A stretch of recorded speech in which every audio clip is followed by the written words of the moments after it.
Сәлем достар. Бүгін мен үй жағдайында плов, яғни палау жасайтын боламын. Ең алдымен біз сұйық майды құйып аламыз. Сол үшін мен осындай қарапайым үйде пайдаланатын шай ішетін кесені жартылай құятын боламын сұйық майды. Ал мінекей табамызға, яғни су жоқ табаға құятын боламыз. Ал достар, біздің майымыз қызғаннан кейін енді етімізді салып, жақсылап қуырып алатын боламыз. Ал бісміллә деп бастайық.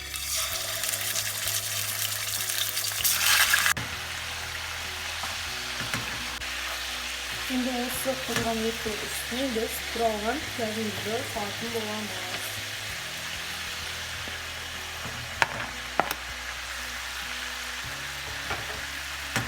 Ал енді осы пиязымыз тап-тар болып қуырылады әрине. Әбден қуырылғанша осылай тұрады. Астын біз орташа етіп қоямыз.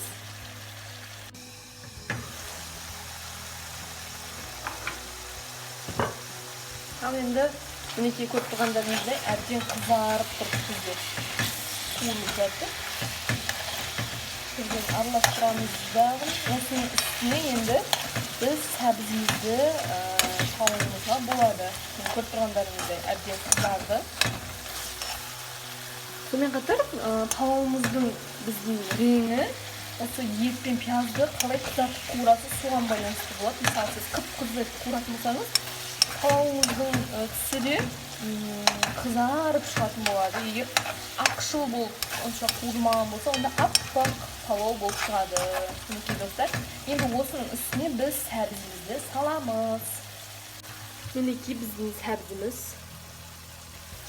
Осы сәбізімізді салатын боламыз. Яғни менде көріп тұрғандарыңызда екі түрлі сәбіз, екі түрлі сары сәбіз, мінекей мынадай сары және мынадай оранжевый сары. Осы екі түрлі сәбіз, яғни менде бұл жерде менде 5-6 сәбіз кетті. Осындай ұзыншақ етіп біз турап алатын боламыз. Жалпақ емес, мынадай ұзын қылып тураса өте әдемі болып көрінеді. Ал осылай қоямыз, ешқандай араластырудың қажет жоқ. Осылай қойдық және астын өте жайлатамыз. Және өзімізге қажетті пайдаланатын приправаны қоссақ болады. Яғни тмин қосамын мен палауға арналған. Және де осындай палауға арналған осындай приправа қосатын боламын. Өз қалауыңызша, мысалы сіздер басқа нәрсе қоссаңыздар болады. Бірақ тұзды бұл кезде мен қоспаймын тұзды. Сонымен қатар сикер қоссаңыздар да болады. Мінекей тмин қосамын. Осы кезде сіз бір қасық, жарым қасық сикер қосып жіберсеңіз болады. Мен осындай приправа қосқанды жөн көріп отырмын. Ал енді астын жайлатып қойдық отты.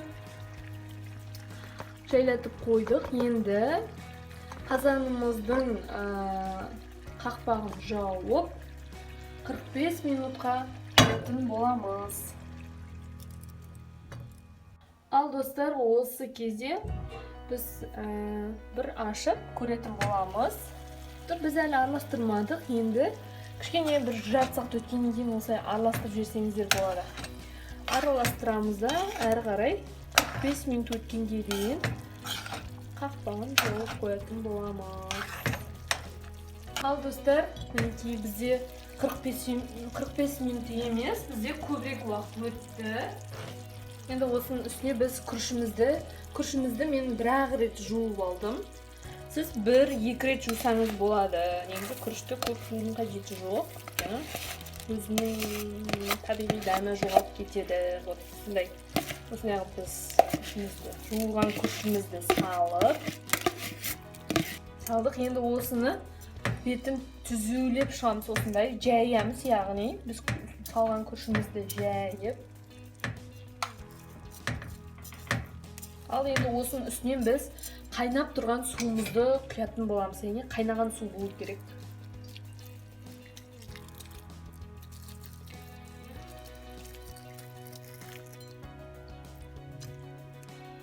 Астын және қатты қоюды ұмытпаңыздар. Осы кезде бар жылдам қатты отты астын қатты қоямыз.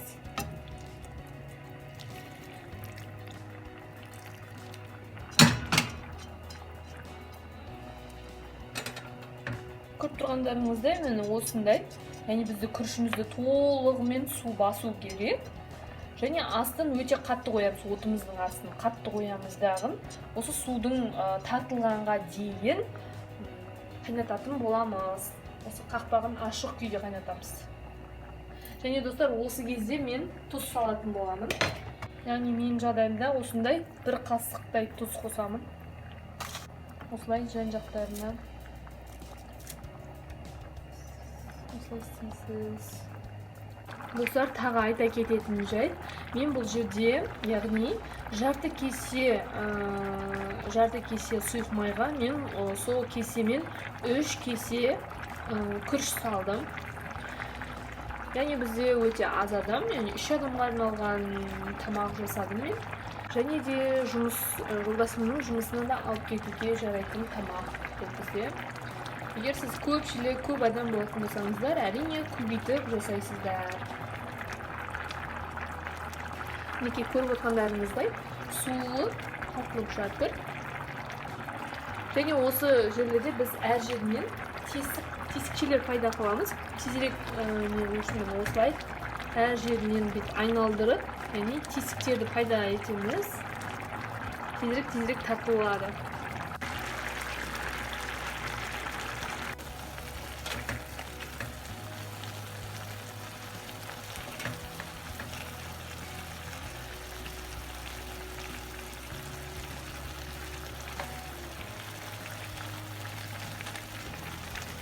Көріп тұрғандарыңызда тесікше жасағанда ішінен әлі де су шығып жатыр.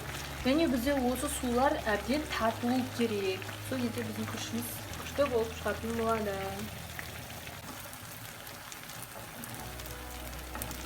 Мінекей достар, көріп тұрғандарыңыздай су әбден тартылды. Енді астын өте жай қоямыз. Ең жай отта қақпағын жауып 30 минутқа қоятын боламыз.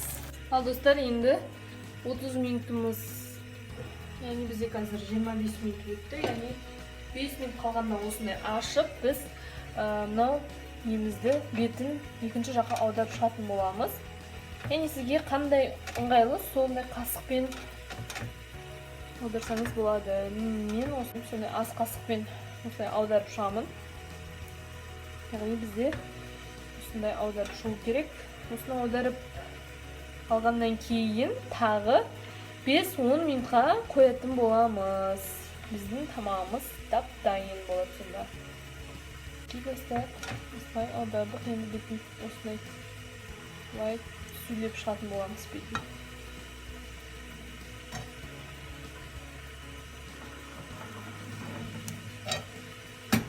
Ал енді осыны біз 5 минут немесе 10 минутқа қоямыз.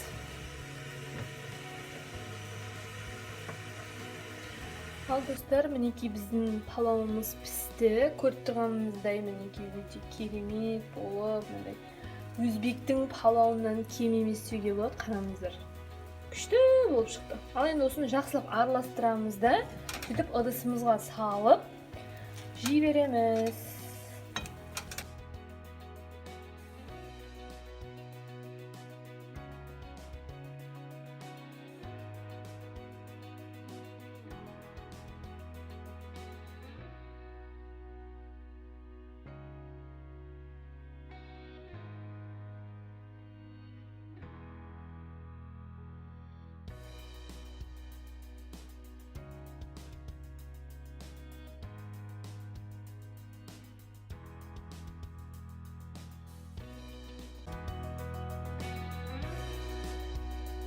Егер сізге осы видео ұнаған болса, онда лайк басып және каналға жазуды ұмытпаңыз. Ал сіздерге ас болсын.